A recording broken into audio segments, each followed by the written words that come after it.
Good evening, friends, and welcome to The Pulse. I am David Harris Jr. Well, the DOGE team is taking the federal government by storm.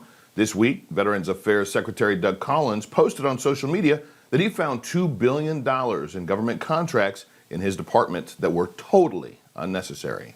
But hey, you got to see this. I've been giving this report. It says we were taking millions of contracts in dollars in contracts to create things like PowerPoint slide and meeting minutes. Folks, if you don't know how to run PowerPoint slides, learn. It's a tutorial on your computer. Go learn for free. It's okay. Take your own notes. Wow, I'll send you one of my pencils if you need one, but we're not paying millions of dollars for consultants to do this for us. Also, I found out coaching and training. Millions of dollars in contracts for coaching and training. If you need coaching and training, that's what you have in a supervisor. And if your supervisor can't coach you and train you in their job, then I tell you what, let me know. I'll come help you. We'll be ready to go. And also this last one kills me. It was millions of dollars for executive support. You know, I love you and I support you, but we can figure out how to do things on our own. We don't need outside people coming in to help us with executive support. Unbelievable. Friends, is this just the result of government workers not caring how our money is spent, or is there something more sinister going on? Joining me now to discuss is Texas Congressman Brandon Gill. Brandon, thank you so much for joining me on The Pulse. What are your thoughts when you see and hear all this wasteful spending? You are new in Congress. Love the fact that you're in there representing us. What does it say to you to see this kind of absolute waste? Is it more fraudulent or is it just negligence? Well, first of all, David, thanks for having me on. It's always good to talk with you. I can tell you that this waste has been so ingrained into the federal budget for so many years. Congress has effectively abdicated its authority of the power of the purse, which is what actually determines where our money goes and why. We've given it to an unelected, unaccountable, bureaucratic, administrative state. And that's what President Trump and Elon Musk and the DOGE movement are going after. These are bureaucrats who haven't answered to anybody. They've been taking American taxpayer dollars and spending it with wherever they want to, on whatever they want. So this is the kind of stuff that we're going after. But fundamentally, what we're doing is bringing accountability back to Washington that is so desperately needed. I don't think that there's going to be full accountability, though, unless the individuals that are writing these grants, that are giving this money, our tax dollars, are held accountable if there's kickbacks going to somebody. There's got to be kickbacks going to either family or friends or them in some capacity or their nonprofit or whatever have you. Are you able to, and are you going to follow the money to find out exactly who's been getting kickbacks, if there have been? Well, I'm a member of the DOGE subcommittee of the Oversight Committee, and that is exactly the kind of investigations that we're going to be launching over the next year or two. If there are government employees who are getting kickbacks to give our taxpayer dollars to people or entities who are then paying them personally, those people need to be in jail. That is fraudulent. That is an abuse of our taxpayer system. That is completely out of the scope of anybody's job in Washington. So we are going to be following the money. We've already begun that process. We had a hearing just yesterday on USAID, but I can assure you that we are aggressively going to go after anybody who is fraudulently using tax dollars or getting personal kickbacks. Yeah, that's what we all want to hear, and it's got to happen. Did you have any idea going into the swamp that you're now a part of? I think you're on the right side. I know you're on the right side, though. Did you have any idea before you won your congressional seat that the swamp was this dirty?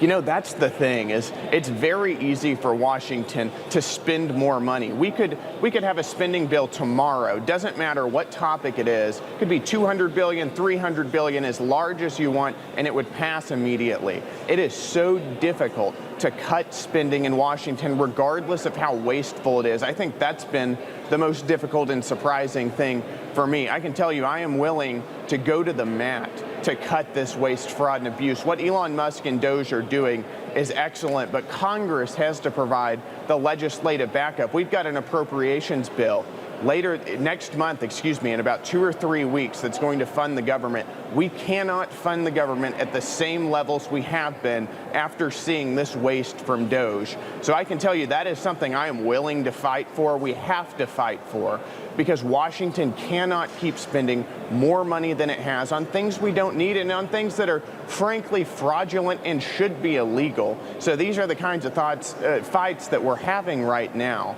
Now, I agree with you. It has been quite surprising to see the extent of the waste. I think we all knew that there was money going out to entities that shouldn't be going out. We didn't know exactly what it was and the scale of it. We're finding new things every single day, and the investigations are going to continue. Every single taxpayer dollar needs to be accounted for. Yes, it absolutely does. You know, there were also some horrifying payments that came out in yesterday's congressional hearing on USAID. Let's watch this exchange by Tennessee Congressman Tim Burchett. Mr. Roman, are you aware that we are sending $40 million a week to the Taliban? Yes, sir.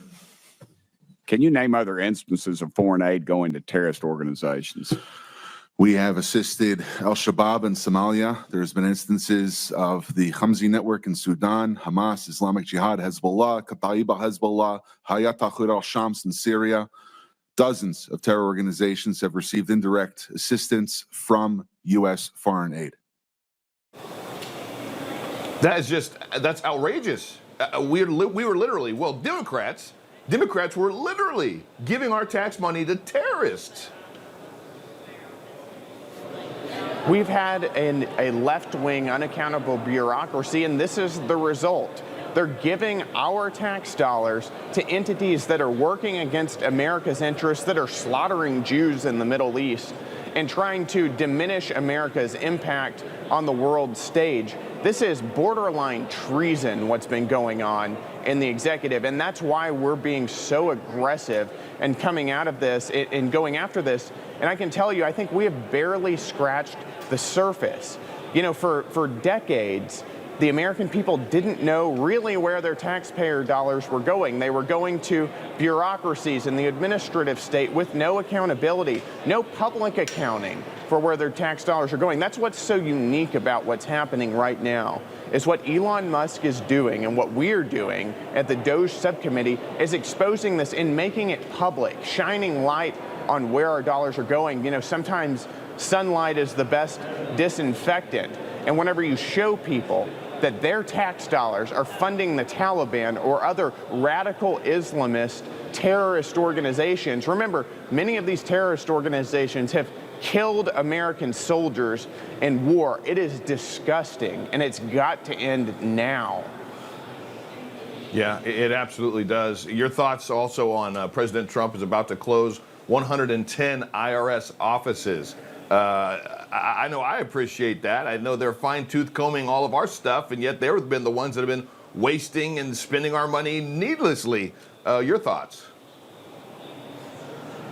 Well, that's precisely the thing here. If you mess up on your tax returns, the IRS is going to come after you with the full force of the federal government. They have an unlimited amount of money to spend on lawyers to attack you. And then we find out over the past month that they've been taking that tax money and giving it to terrorists, or giving it to fund transgender surgeries in Latin America, or giving it to pay for DEI scholarships in Asia, or on what left-wing pet projects in the United States, funding NPR and PBS, entities that are routinely running cover for Democrats and attacking Republicans. It's disgusting, and the American people have had enough of this. This has been such a one-sided process. We've got Republicans who want to cut waste, fraud, and abuse in these just flagrantly wrong ways to spend American taxpayer dollars, and the Democrats have been fighting us every single step of the way, and it's because they're realizing now that